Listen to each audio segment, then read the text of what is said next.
Good evening, everyone. Welcome. Thank you for being here tonight. We're here tonight to talk about the FEMA maps, and got a little feedback on the mic here. So let me start out with a little bit of logistics for the meeting and the folks here tonight. We're also streaming on Facebook Live and available to watch on the county's TV channel, Channel 20 here locally. Joe Black is here assisting with translation tonight from the Independent Center, and she's going to be helping us through tonight. We also have water on the back side of this building and restrooms down the steps and ramps over here to my left. So we've got an agenda packed full of stuff tonight for the next hour, hour and a half. We've got some FEMA folks here that are going to be doing some presentation on the maps. And before we get into all that, I'd like to introduce 1st District Supervisor Doss Williams.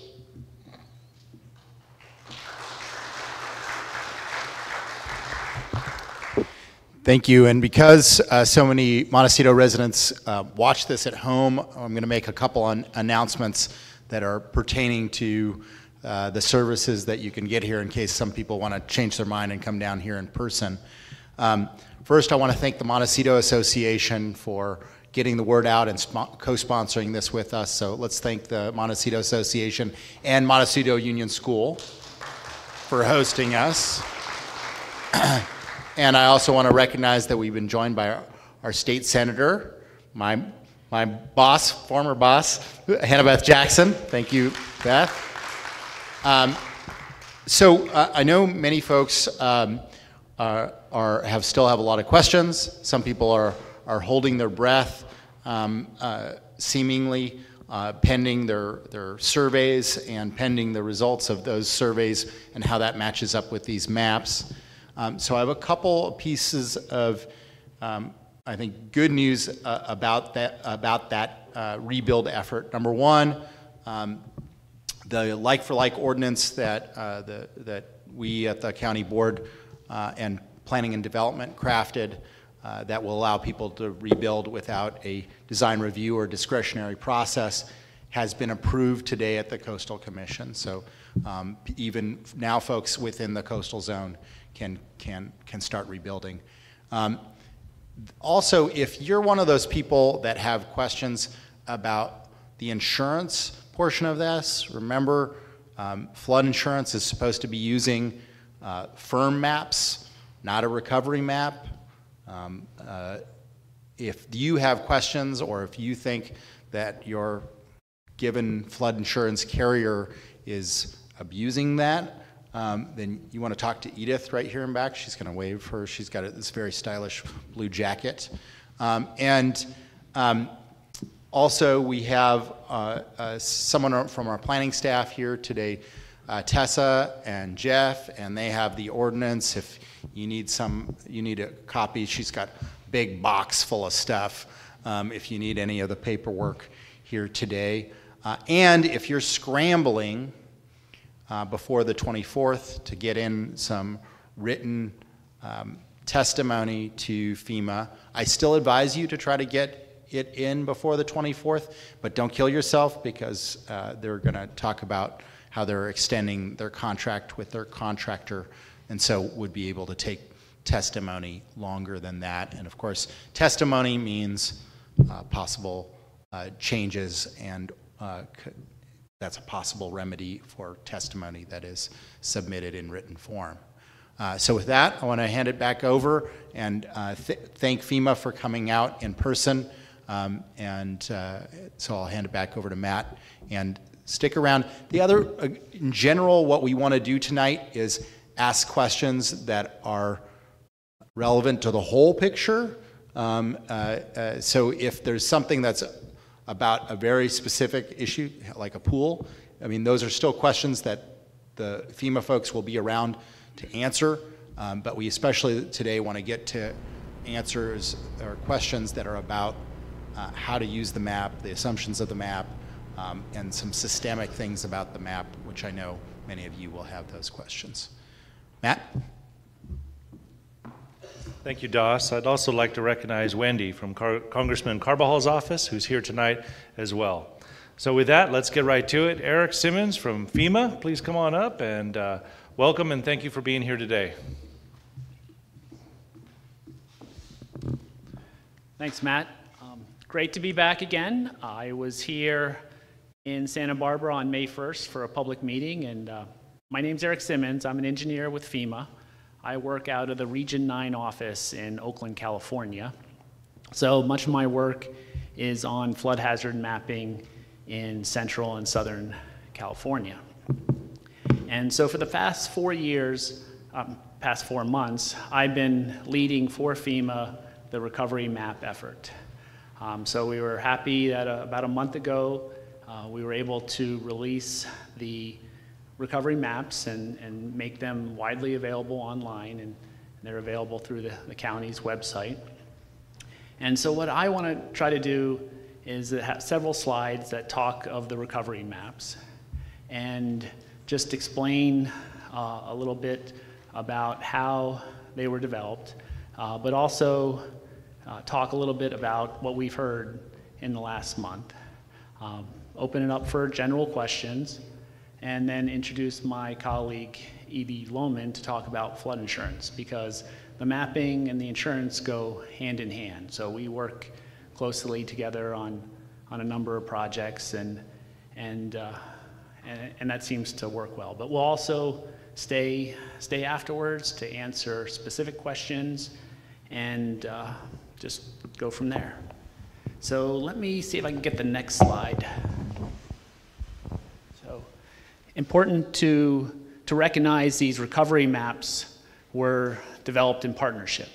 So it wasn't just one agency, but it was at the federal, state, and local level. Next slide.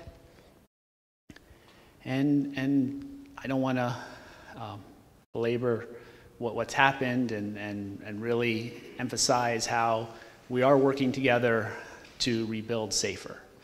We're working so future events aren't as costly, as damaging. And that's really the encouraging part, because I work in the mitigation division of FEMA, and that mitigation is really to reduce future losses. So about 4 months ago, after coordination, FEMA hired a contractor. It's a contractor called Star 2. It's led by 2 big firms called Atkins and Stantec, and they've done the technical work. So I'm happy that there's several representatives from those companies here today if there's specific modeling questions or you want to talk about hydrology and hydraulics. But focusing on how the maps may impact you in a rebuilding state or as a homeowner or property owner. Next slide. So what we've heard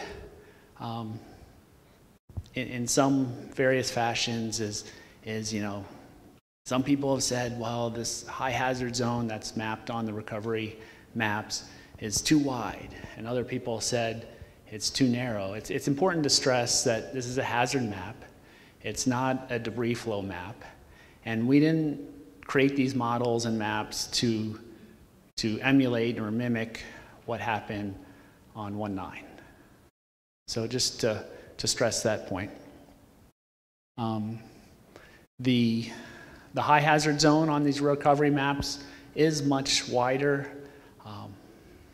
deeper, higher than on what's on a flood insurance rate map. So FEMA has flood insurance rate maps for the whole nation. They're used for that insurance aspect, but are also adopted by counties and cities for building decisions in mapped floodplains.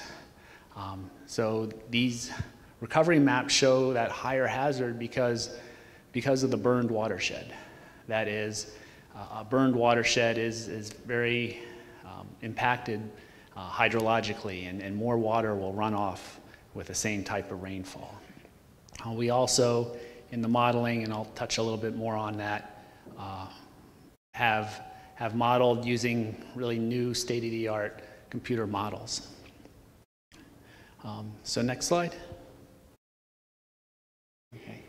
So realizing the recovery maps are not debris flow maps. They are based on models that look at the hydrology and hydraulics, and it's a water situation. It's a standard practice. Most of my work for FEMA is creating these types of maps, and it uses standard practices. It's standard here in Southern California, but really across the nation.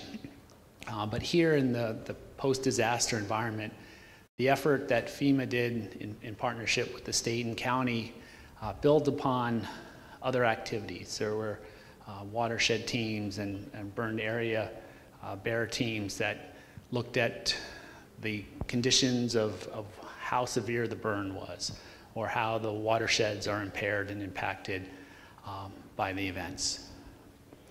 Okay.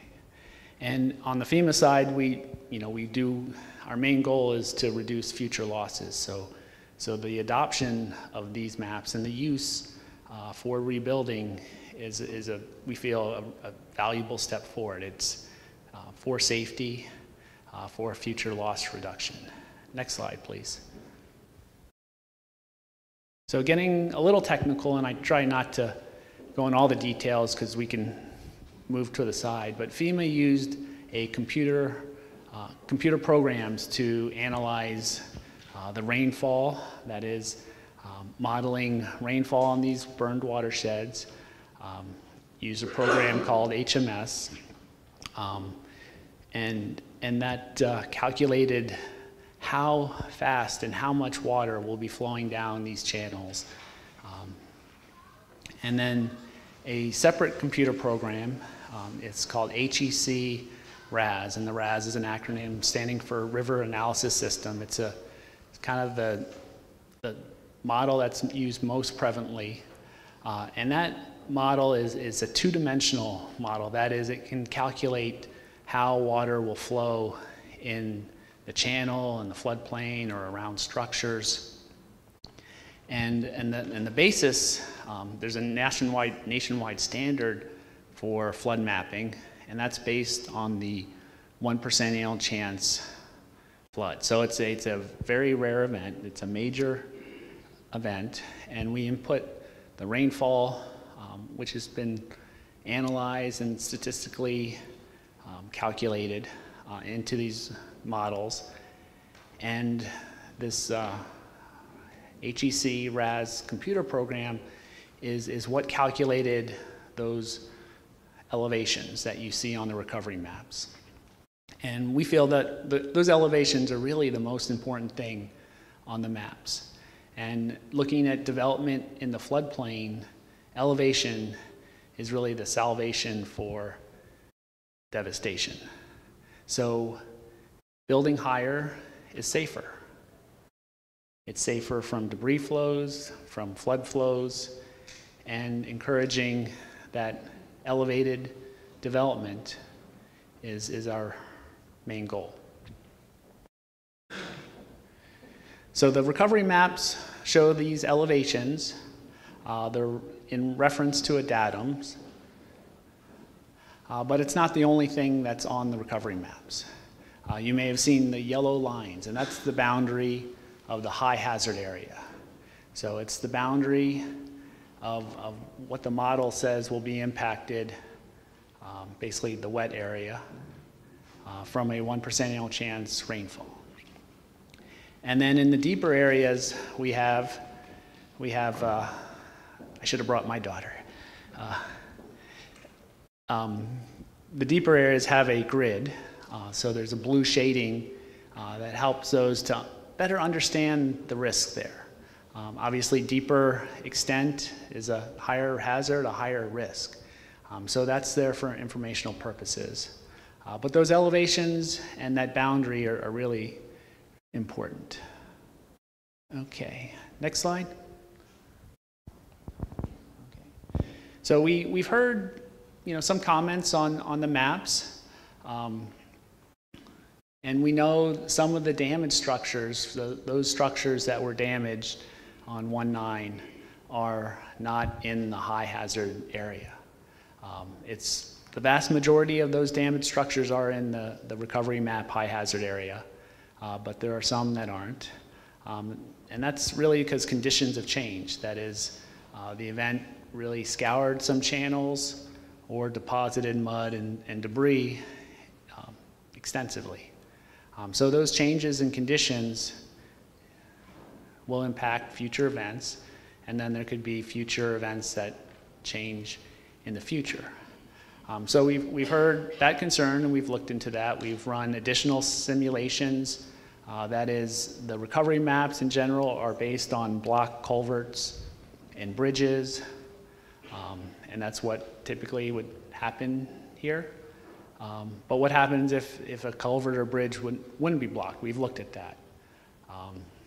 We've also heard concerns that the flood, the high hazard area is too wide. So we've seen it on both sides.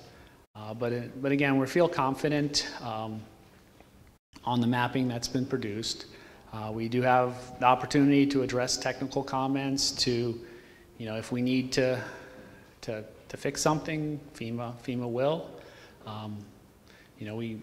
FEMA's working to extend the period of performance with our contractor, so that will allow us to technically resolve any questions, this month, next month, and the summer.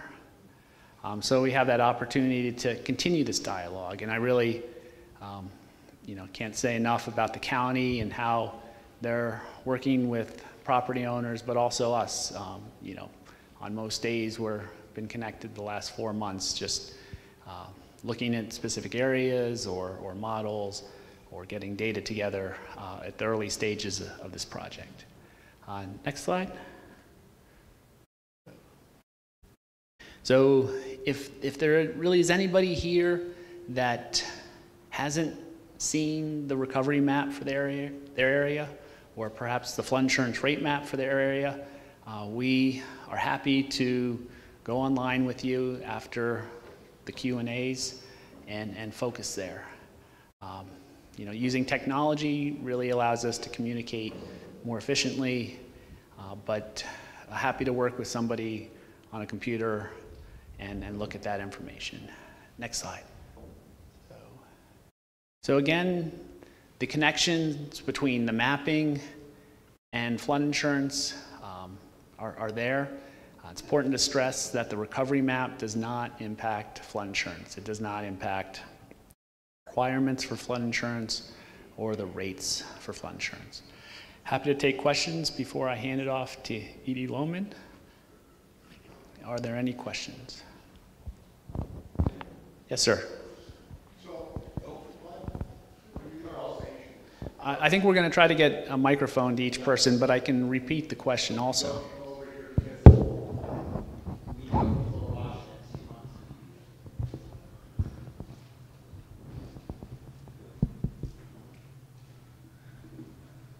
It's been made clear that these maps were designed to deal with floods. So we all understand what that means. We're talking only about water that flows out of a creek bed onto the surface of the land. Is that understanding correct as to the hazard that you have and FEMA's designed these maps to protect us against? Well, the maps, again, going into the hydrology of like how much is coming down these channels. It is a hydrologic model, so it's water, but it's been what we call bulked. That is, those discharges, that flow rates are added to based on the sediment. So it is a water model, yes. Okay. But so it is a water model, and it is not a model based on the flow of mud or debris. it is a water model. Okay. That said, this model was created, as I understand it, from the LIDAR survey done on January 16. Is that? Yes, LIDAR is, just for everybody's benefit, it's an acronym. It stands for Light Detection Ranging. So it's the state-of-the-art technology to acquire data on the topography, that is the bare earth in the floodplain or the channel or other areas, and that was acquired after the 1/9 event. And in view of the fact that after the 1/9 event and even after the 16th, of course, the topography has again changed materially with respect to the basins, with respect to the creeks and the adjacent property, when is FEMA planning to do another and updated LiDAR survey that would then in turn presumably affect the advisory elevations that you've published thus far?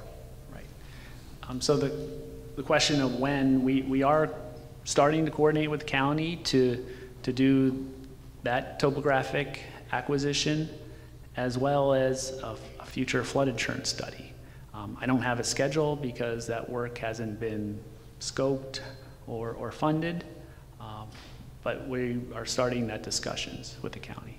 But for those of us who are going to rebuild, is it going to happen in 2018, 19? What's your best guesstimate as to the timing so that those of us who have to rebuild destroyed buildings and the like can do so with confidence that the data published thus far, while it was out relatively quickly, is not adequate to protect beyond the next LiDAR or the next topographic survey? Yeah. Will it happen in time for the rebuild of structures and properties in Montecito? Yeah. Now? I mean, that type of follow-up study takes several years, but I think it's important to realize the benefits of this recovery map and the conditions that it models. It models the burned watershed, which has the ability to produce peak discharges and flow rates much higher than a non-burned watershed.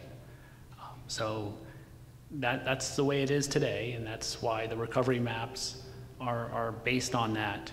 But that's not a permanent condition. Understand, and you have no information to share with us today as to when the next survey might even be done based on what you know? I don't have specific dates, no. Do you have a general date? Well, typically those studies take 3 years or so. Okay, thank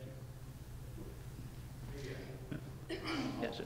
I'll sort of answer I'll answer your last question, Charles. I mean, from the perspective of the county, the reason why the board, knowing that no map that will be prepared will be perfect, adopted it was because we wanted people to be able to rebuild as soon as possible. And of course, if we didn't adopt a map, everybody would have to hire their own slew of experts to be able to rebuild, and a lot of people can't do that.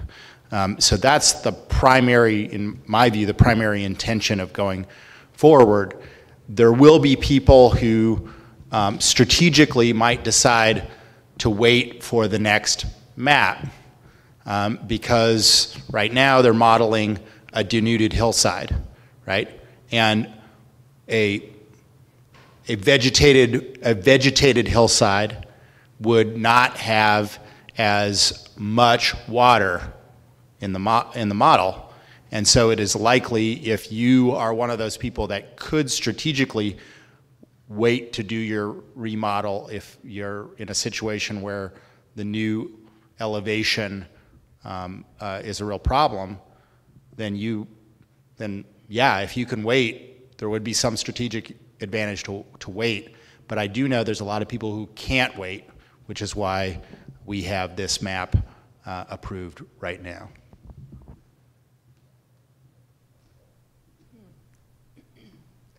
So I'm Karen Feeney, and my question is related to this conversation. It just seems, I didn't realize that there could be other maps that would come. I mean, it sounds like the current maps are just temporary. The hazard zones are established on a burned watershed, but in 5, 7, 10 years, when it's regrown, that hazard zone could be much smaller and the elevation's lower. So it's a little crazy making. So how do you, some house is going to be built at this level based on the current map, and then 5 or 10 years, houses we built on levels based on a future map. So I'm trying to get my head around that, and I'm having a hard time. So, not really a question, but Okay. help me understand that. Yeah, I think it's important to realize that hazards change all the time and related to water. They change because of land use change. They change because of erosion and deposition. Climatic patterns have changed too. So, on the FEMA side, flood maps change all the time, and we understand there's the challenge of that, and people sometimes don't want to see change, but it's important to be able to communicate the risk that's out there. And I think the good news is Santa Barbara County has building criteria and in many ways have a safer criteria to protect against future changes. Freeboard, as I mentioned, that elevation of these structures is really critical on loss reduction.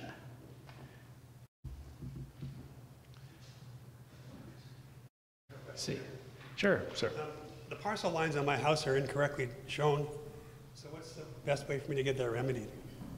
Okay, so realizing in a digital world, we're looking at multiple layers of information. I believe the county is the best if it's a county parcel, and we can put you into that person here to have that information evaluated. Do you have a name? How about me? Okay. I'll be your contact. I'll meet you at the back. Sir? I have a question regarding the plane, as far as the FEMA maps, because they're all talking about the elevation, which is great, but what about the horizontal? I noticed it doesn't really define where the creeks are, and for me, and I think for a lot of people, there is a setback to that, and the maps, when I look at them, don't actually define the creeks. And so, is that something that's going to be more defined, or is there a way that the creek is defined? Yeah, so that's an issue separate of the recovery map, so I'm going to ask Tom to address. Yes, so the setback from the creek is a separate requirement under county code from the FEMA flood elevations. So those are actually found either by a topographic survey or measurement on the actual ground. So if you were rebuilding a new house, the county ordinance says you have to be 50 feet back. If you're rebuilding, we want you, and you were within that 50-foot setback, we want to work with you to get that to move back. The FEMA maps address the elevation, the flood risk elevation. They don't show the setback line. But if you have a question about that, that's a good question to meet with our staff, and we can go over that and address that with you.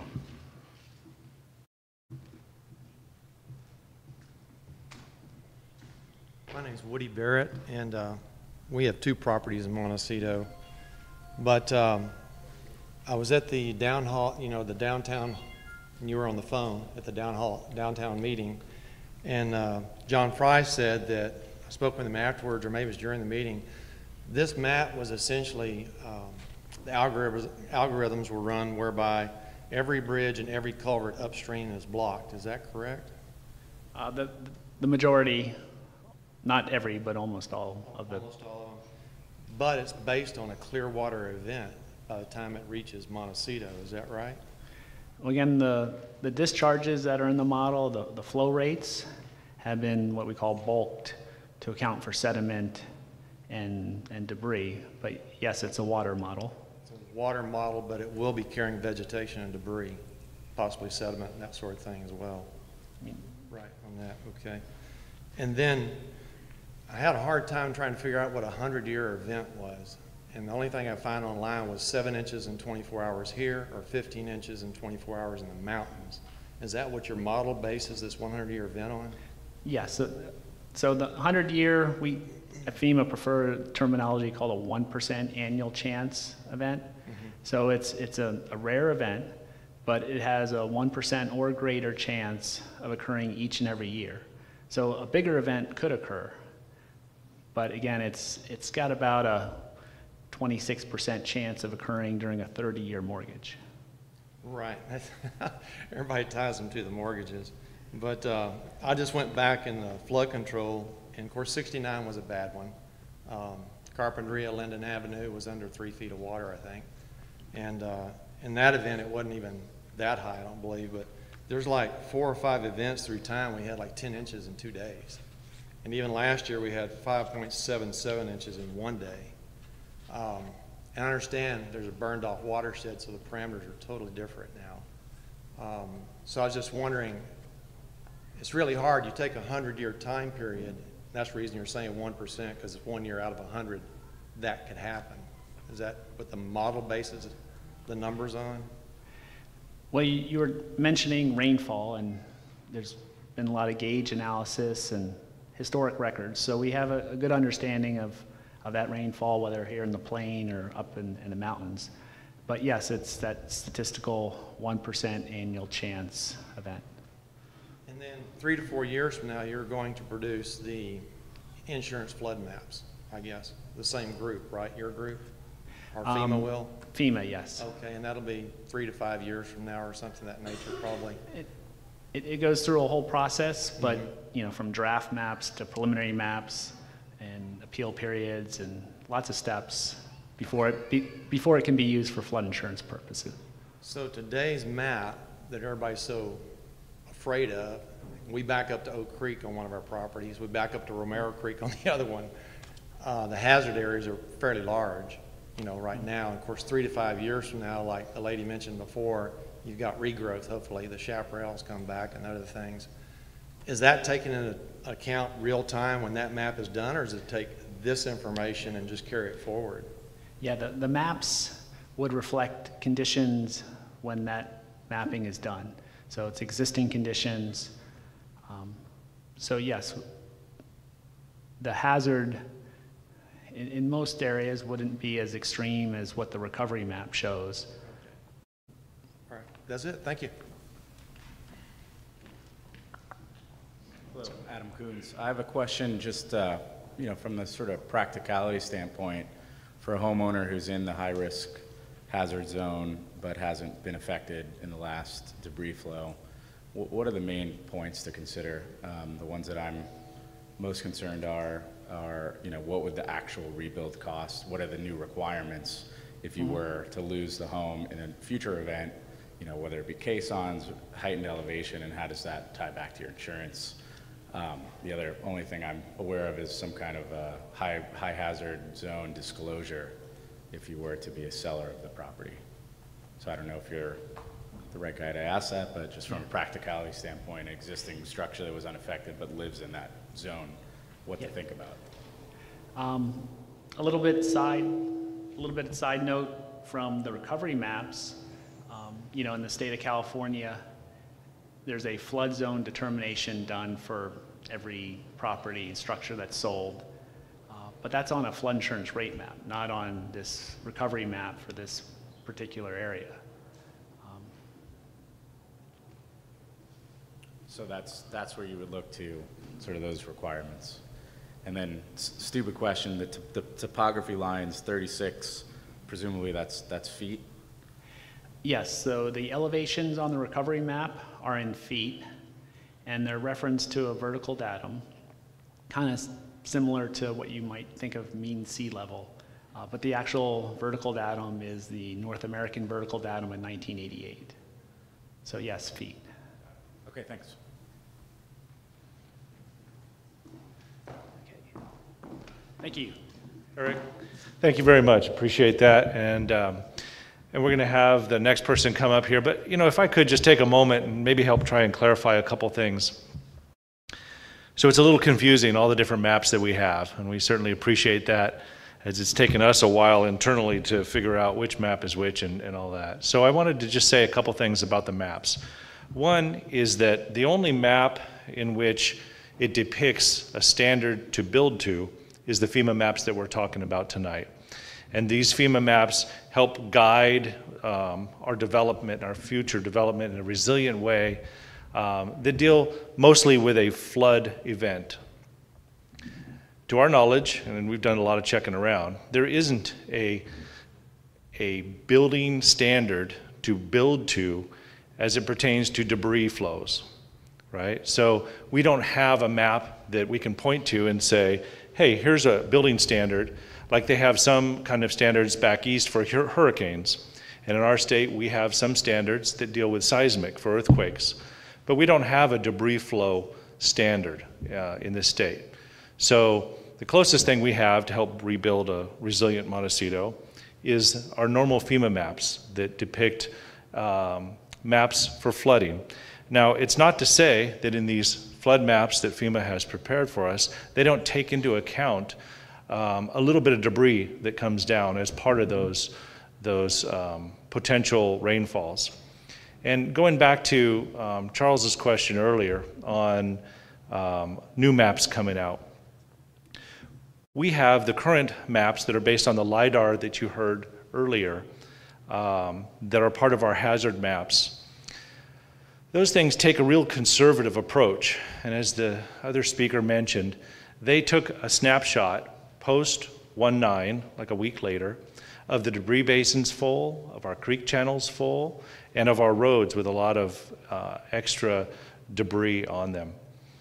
And we know that we're in a period of time where our vegetation in the foothills behind us has been denuded.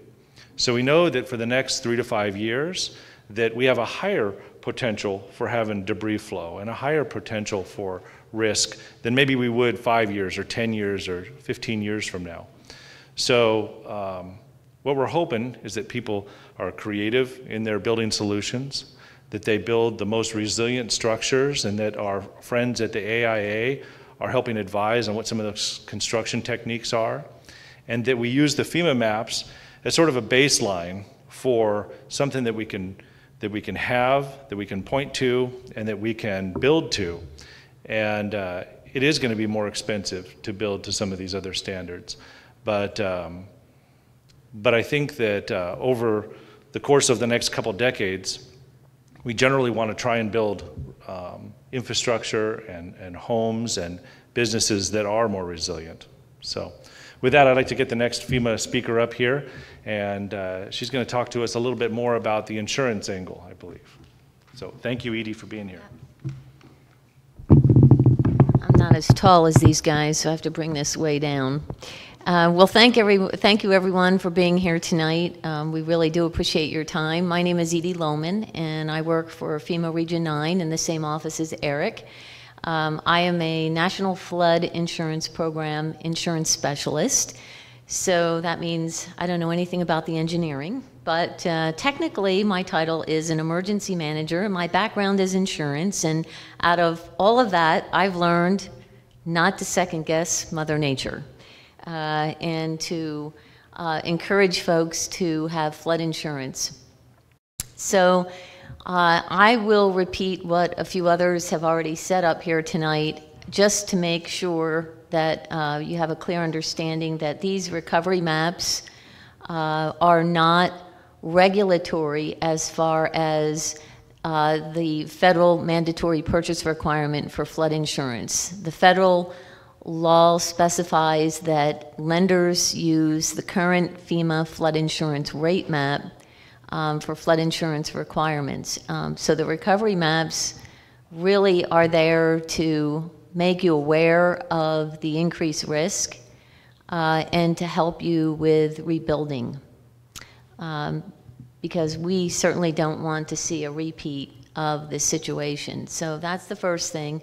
And the recovery maps also do not have any impact on your flood insurance premiums. So if you have flood insurance already through the National Flood Insurance Program, these recovery maps will have no impact whatsoever on those premiums and rates. So those are really my two most important takeaways for you tonight. And the third one really is that we want to encourage you to all talk to your insurance agent and talk to your agent about purchasing flood insurance. Generally speaking, flood insurance is not covered under a general homeowner policy or business owner policy. It's a completely separate coverage that you have to ask for separately from your agent, and it's a separate coverage form altogether. There's the National Flood Insurance Program. There's also private flood insurance vendors out there. But you want to check with your lender if you are going to purchase flood insurance and it's outside the National Flood Insurance Program. And if you have a lender, just make sure that they are going to accept that coverage. Lenders, for those of you that do have mortgages on your properties, they do have the right to require flood insurance, or any other type of insurance for that matter, on their collateral. So that's not a decision that FEMA makes. The federal law states that federally regulated lenders do have to require flood insurance on any structure that's located in what we call a special flood hazard area or a high hazard area on FEMA's current flood insurance rate map. And that's generally the map, well, that's always the map that lenders are using to comply with the federal law. But it is their prerogative to require flood insurance outside of those high-risk zones. So just wanted to let you know that. A lot of you have structures that on the current FEMA flood insurance rate map, you're in low to moderate risk flood zones. And the FEMA flood insurance rate map is the map that we use, or your agent will use, to quote you a premium for the purchase of flood insurance through the National Flood Insurance Program. So if you're in a low to moderate risk area on the current flood insurance rate map, and we can check that for you tonight, your flood insurance is going to be relatively inexpensive. So check with your insurance agent. They can provide you with that information. You can also go online and you can just simply Google National Flood Insurance Program, and it will bring up a home page with a lot of good information. And I'll be here after the meeting. I'll stay until we have all of your questions answered. And just think about purchasing flood insurance, because we do know that the same amount of rain that you would experience here will create more flooding than it would under normal circumstances because of the wildfire. So just want you to consider that, and that's all I have for you. Jen, can you flip to the next slide, because we have some contacts. This is a contact slide where you can reach all of us if you're not able to stay after this meeting, but we will be here. So thank you. Any questions before Yes? I have two questions, and the first one is, if I interpret what it is that you're saying, you're encouraging people to purchase flood insurance now, while the firm maps have them on the current map, a low to moderate risk area, even though maybe in the new base flood elevation maps, or the recovery maps? The recovery map, thank you, that they may be in a high hazard area. Is that kind of what you're suggesting? Well, let me put it this way, and the engineers in the room, please hold your ears. They always hate it when I say this, because in my world, I'm in the insurance world. I don't go by maps, I go by Mother Nature. And in this particular case, I've done this long enough to see where there's wildfires and then rain comes. We don't even need to talk about how much rain. We just know that somebody's going to get wet and somebody's building's going to be damaged. And then we don't want people to be surprised when their homeowner policy doesn't cover that for flood insurance. So I just want everybody to be aware of that and encourage you to talk to your insurance agent about what your options might be. And a lot of people are actually fairly lucky right now because of the proximate cause. Their insurance that wasn't flood insurance is allowing them to get money for rebuilding. That is correct, but we don't know how that will play out for future flooding events. I have another question, and this actually, I work for a contractor, so we've been helping a lot of different people. This may be an Eric question, maybe a you question, but so we've helped a number of different people with the recovery after the mud flow. We have two different types of clients. The first one are those whose damage and repairs following the mudslide do not equal 50% of the assessed value of their home. So they're in the deemed non-substantial category. So they're not required to raise their floor elevations for the recovery maps in compliance. So insurance isn't going to pay for that. That we've kind of learned that. Insurance isn't going to pay for that now. But we have the other category of clients who have been deemed substantial. So that's if a person volunteers to raise their floor elevation to comply with the recovery maps. You're not really going to get money out of insurance. It's not a required, it's not a code upgrade. And then the other client is one who's had damage that's greater than 50%, and so it becomes a code upgrade. So they are required to comply with the new recovery maps. But the issue is that their insurance may not fully cover the cost to raise. So the question that we have, it came from my office to me to bring here, was, are you aware through FEMA or any other government agency if there are funds to help these people in either category, those that want to volunteer to raise their homes, or the ones that are required now to do it, to assist when they don't have enough money to do it? That is an awesome question, and thank you for bringing that to the floor, because it's really important. We really want to see people elevate to get out of harm's way. We know that, you know, structures that are built compliant are, you know, generally 82% less likely to flood, and those that do sustain, you know, at least 25% or more less damage. So, John, do you have some information that you can share regarding applications that the county is doing? Oh, good. If I Okay. could. This is Wendy with Congressman Carvajal's office.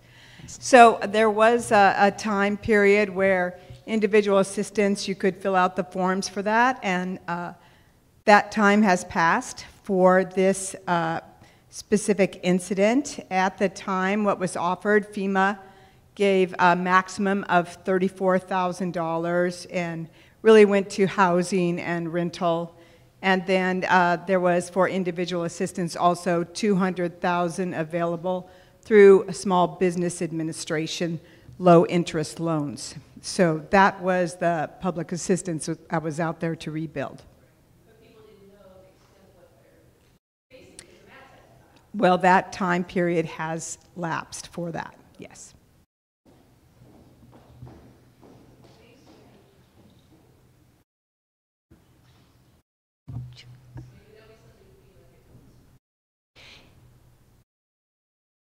I represent a business entity that had commercial insurance for this event, and they did cover it under the proximate cause. Mm-hmm. We've tried to approach them about getting flood insurance, and they've indicated that they will not even consider flood insurance until after our claim is complete on this, which could be several years.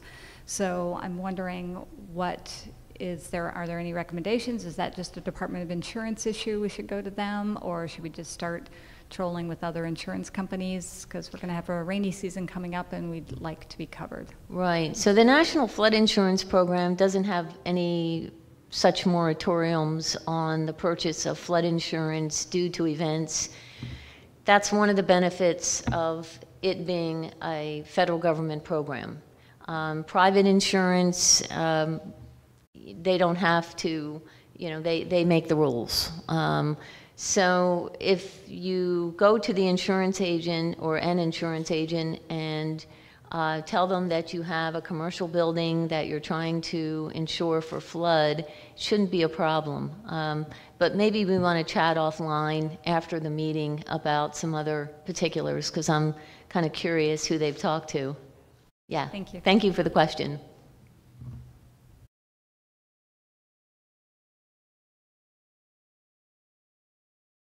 I don't know who this question goes to, but this is dealing with what are they doing to stop the debris from coming down further? Apparently, the FEMA money that they're applying for is going to take longer than into next year to get, so they can't do the remediation that they are planning to do until they get that money. But there was an article in the Montecito Journal saying that in Europe they have these nets or something to catch the debris and that they can keep putting them up. Has anything been done to do anything about stopping the debris from coming down for the next few years? I'm going to turn that over to you. So thank you for the question. So we've got a team of folks that are working in the county and with the Partnership for Resilient Communities group to identify those types of worldwide solutions and look for their applicability on how we could place them up in our watersheds here locally. So we've got a team of folks that are looking at that. There's a lot of engineers working on it. And so in terms of the timing of that, we're just not sure yet. Some of these mitigations or potential mitigations could take place perhaps on private land, and some of it would have to go on national forest land. And so we're looking for opportunities to find some of these solutions or mitigations that we can do quicker and you know, in the short term. So we've been working with several partners on this, and we are going to be submitting some hazard mitigation programs, you know, for some grants for that, and also looking locally for local cost share for some of those solutions. So we're trying to figure out which solution works best and what can get in there fast. So is it going to happen before the next rainy season?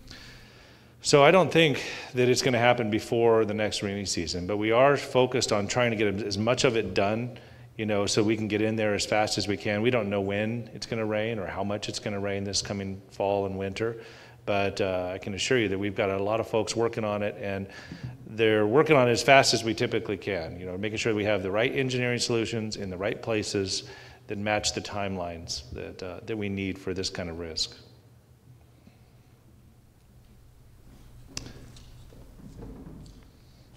So we have a question from the senator.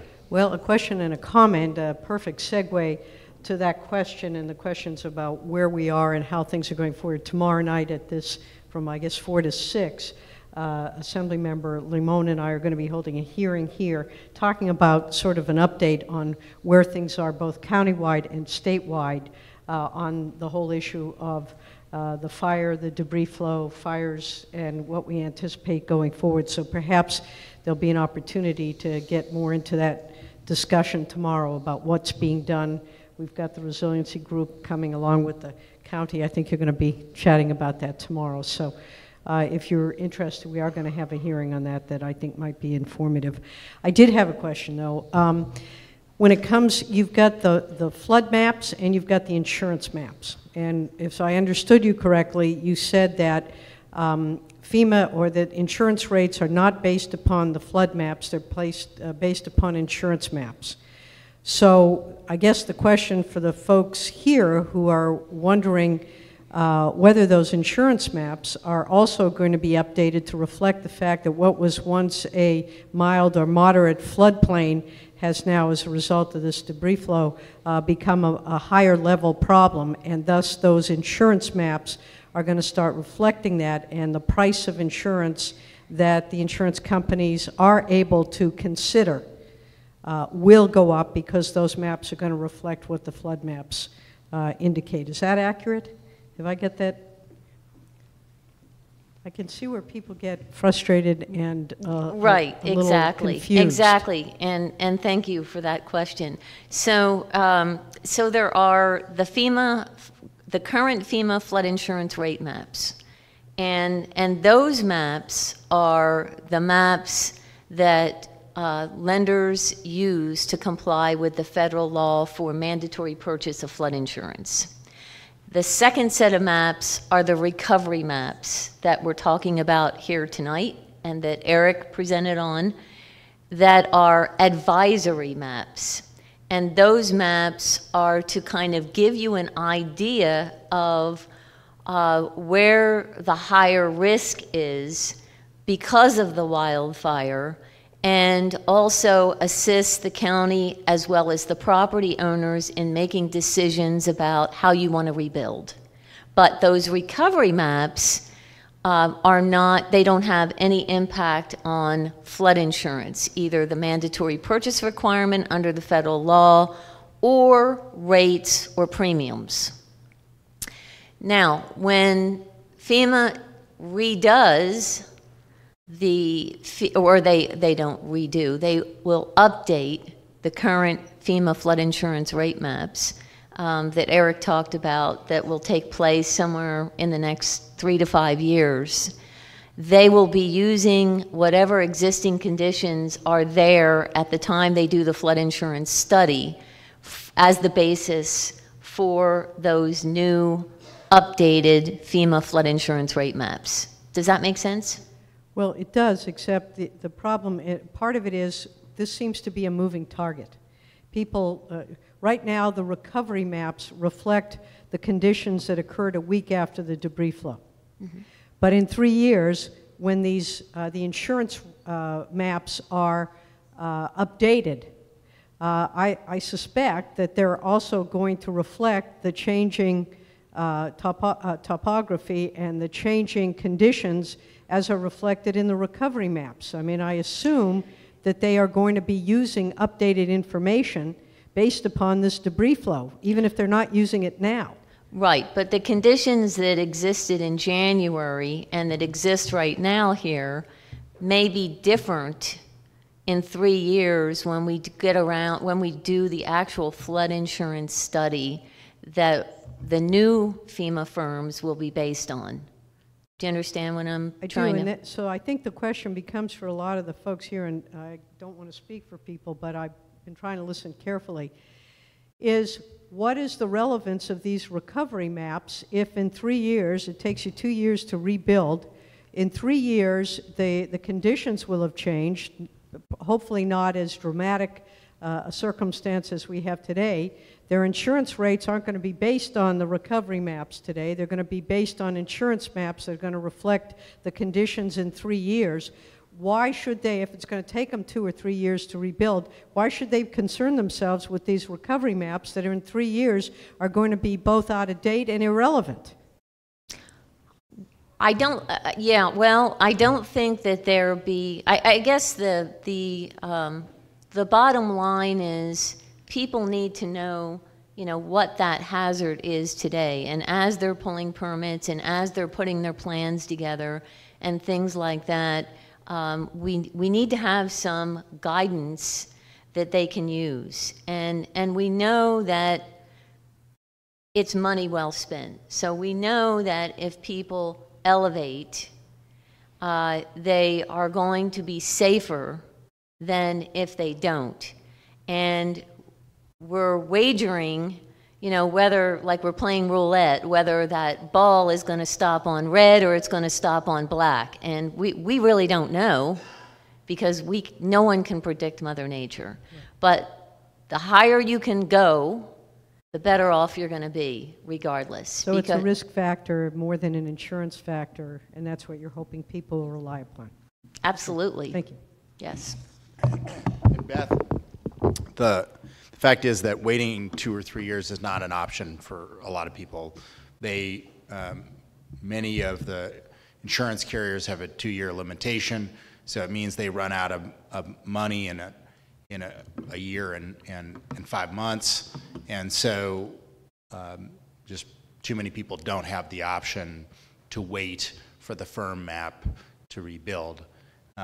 As I indicated, because the recovery map is denuded hillside and the firm map, God willing, is a revegetated hillside, it's likely that the firm map is going to reflect it being easier to rebuild than this recovery map, but most people don't have the option financially to wait three years before pursuing plans and pursuing permits with the county.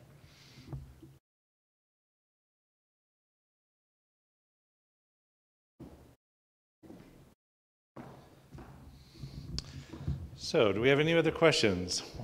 One more. Or we've got a couple more. Okay. Ultimately, we have people whose houses were a foot above the flood elevation, let's say, on the FEMA map or whatever we use for building and safety, that now under the new inflated clear water blown up debris map may be 2 feet below the elevation. So we're going to make people bulldoze their homes and rebuild them 2, 3, 4 feet higher based upon a map that's 6 months old, when if they wait 3 years, they wouldn't have to bulldoze their home, but they have to because their insurance is going to run out. I mean, that's really what the reality is for some of these people who are at a marginal level. And that's incredibly expensive. You can't just raise the floor level of your house. If you have a 1950s, 60s, 70s house, if you're in the Oaks and you've got a standard foundation, you can't just jack that thing up 4 feet. You have to take it out. So people who've dug their houses out, cleaned them out, dried them out, all of this stuff are ultimately potentially under the new building rules, based upon a map that's already outdated, going to be forced to bulldoze their houses. How true is that? Because it's seeming awfully likely with the conversation that we've got with the inflated debris flow interim map. So I'm going to let Doss take a shot at that one. I mean, thank you for giving us a tough question. No, I mean, there needs to be a standard. And either the standard is done property by property, which is enormously expensive, which is cost prohibitive for most property owners, meaning you'd have to hire a whole team of experts. We could do it on an individual basis, but for most people, that would be even more cost prohibitive than rebuilding under a higher standard. And so we have to use a standard. This is the normal standard that everyone else in the country uses. And so this is a defensible standard. It is definitely the standard based on the conditions of that LIDAR that was done back in February or late January. And hopefully the conditions in 3 years will be better. But we can't assess that right now. We don't know how much vegetation will regrow in 3 years. We don't have the capability of modeling that and then having people rebuild to a standard that wouldn't apply until 3 years in the future. So it is our intention to provide a path that is as possible under the circumstances for people who are financially constrained to be able to rebuild.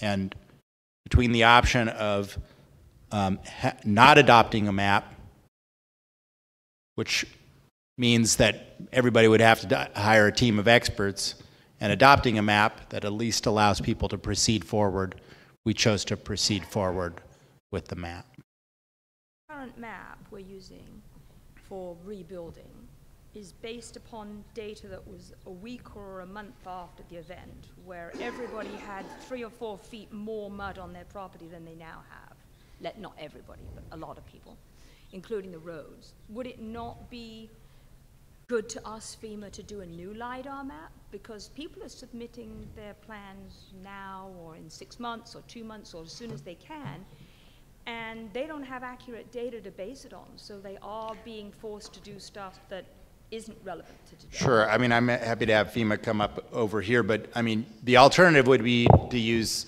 even more outdated information, which is the firm map, but yeah. So could they not do another one considering the amount of dirt that's been moved?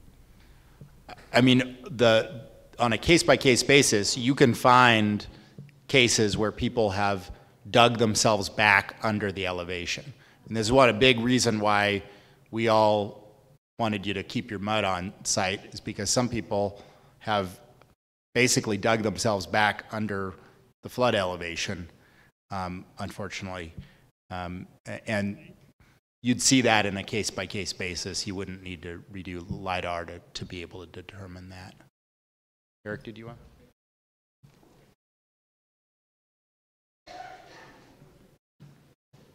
To address the issue of updated topographic data, FEMA is planning to fund the acquisition of new LIDAR in this area later this year.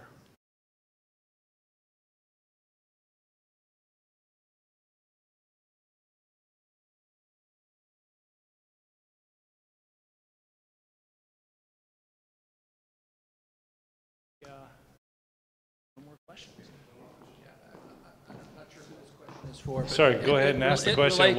It relates to what we were just talking Okay. about. I mean, I don't know if anybody, I mean, we have a number of clients that are, you know, all over the place in terms of the new BFEs and what they need to do in order to move forward. And one of the issues that we see from the architect side of the table is a lot of these new BFEs have tremendous neighborhood impact on what some of these new buildings may or may not look like. Has there been a kind of spotty study to determine in some of the neighborhoods, just as an example? I mean, I live on San Leandro Lane on kind of the flats. Fortunately, we weren't damaged, but had my house been damaged, I'd be 6 feet out of the ground. And I understand that this is a map that defines water flow, not debris flow. And I have to tell you, if there's 6 feet of water on San Leandro Lane off of San Isidro Road, Montecito has way bigger problems than what we're projecting. I mean, it's kind of impossible to think about those structures being 6 feet out of the ground. You know, and it's happened in a number of different areas, and we have 7 and 8 feet on Olive Mill Road. And I'm just wondering if there's a way to test the map intermittently in different areas to actually determine whether there really is validity to, you know, the whole thing being an overlay. So I think I'd turn to my FEMA or flood control folks to talk a little bit about that.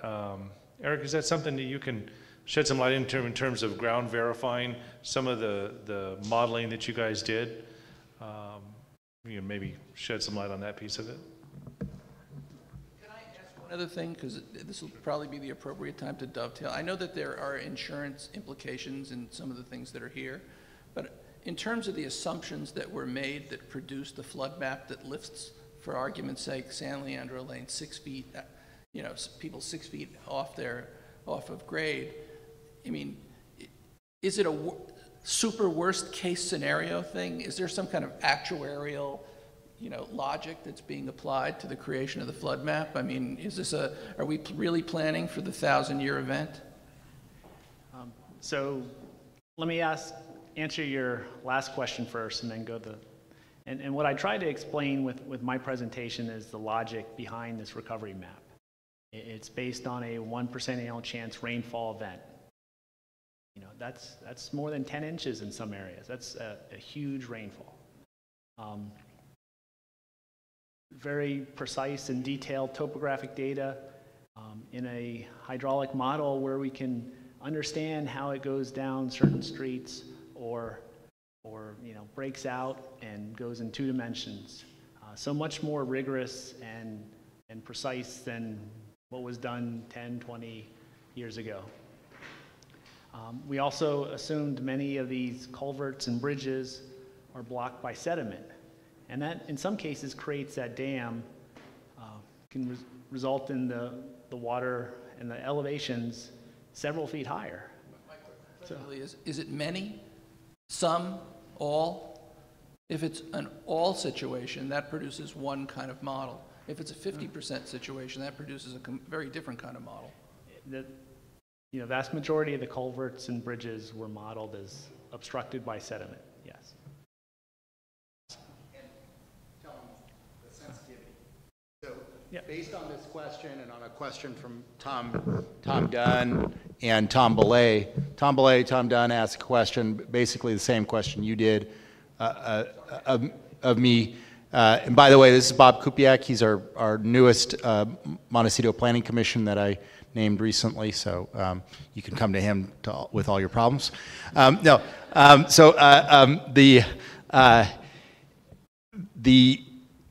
asked FEMA to model what would happen because, you know, use a little bit of logic. The ones in the upper watershed will plug up more often than the ones in the lower watershed. So we asked FEMA to do a sensitivity analysis by running the same model with 50% plugged, the 50% more often in the upper watershed. And according to our flood control staff, it essentially came up with almost the same result. So that was, I guess, a success of the sensitivity analysis.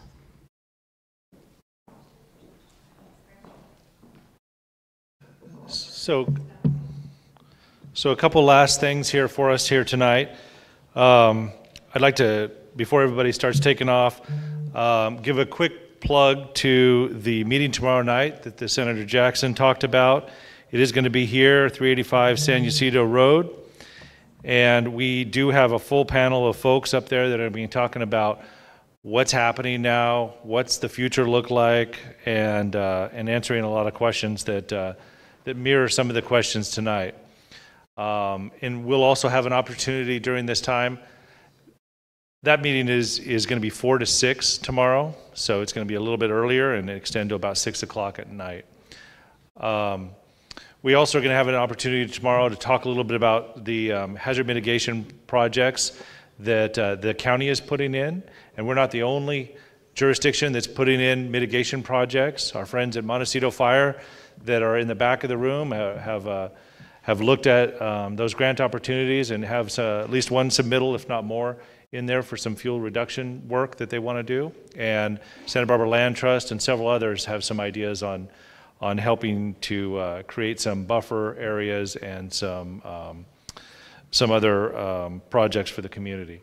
So that's tomorrow night, 4 to 6 here at this facility. And so as we kind of break down this meeting, we're going to have representatives from our County Planning and Development Department here with our friends at FEMA here. If you want to talk about case-by-case scenarios or ask other questions, we'll be here for a while. So hang around.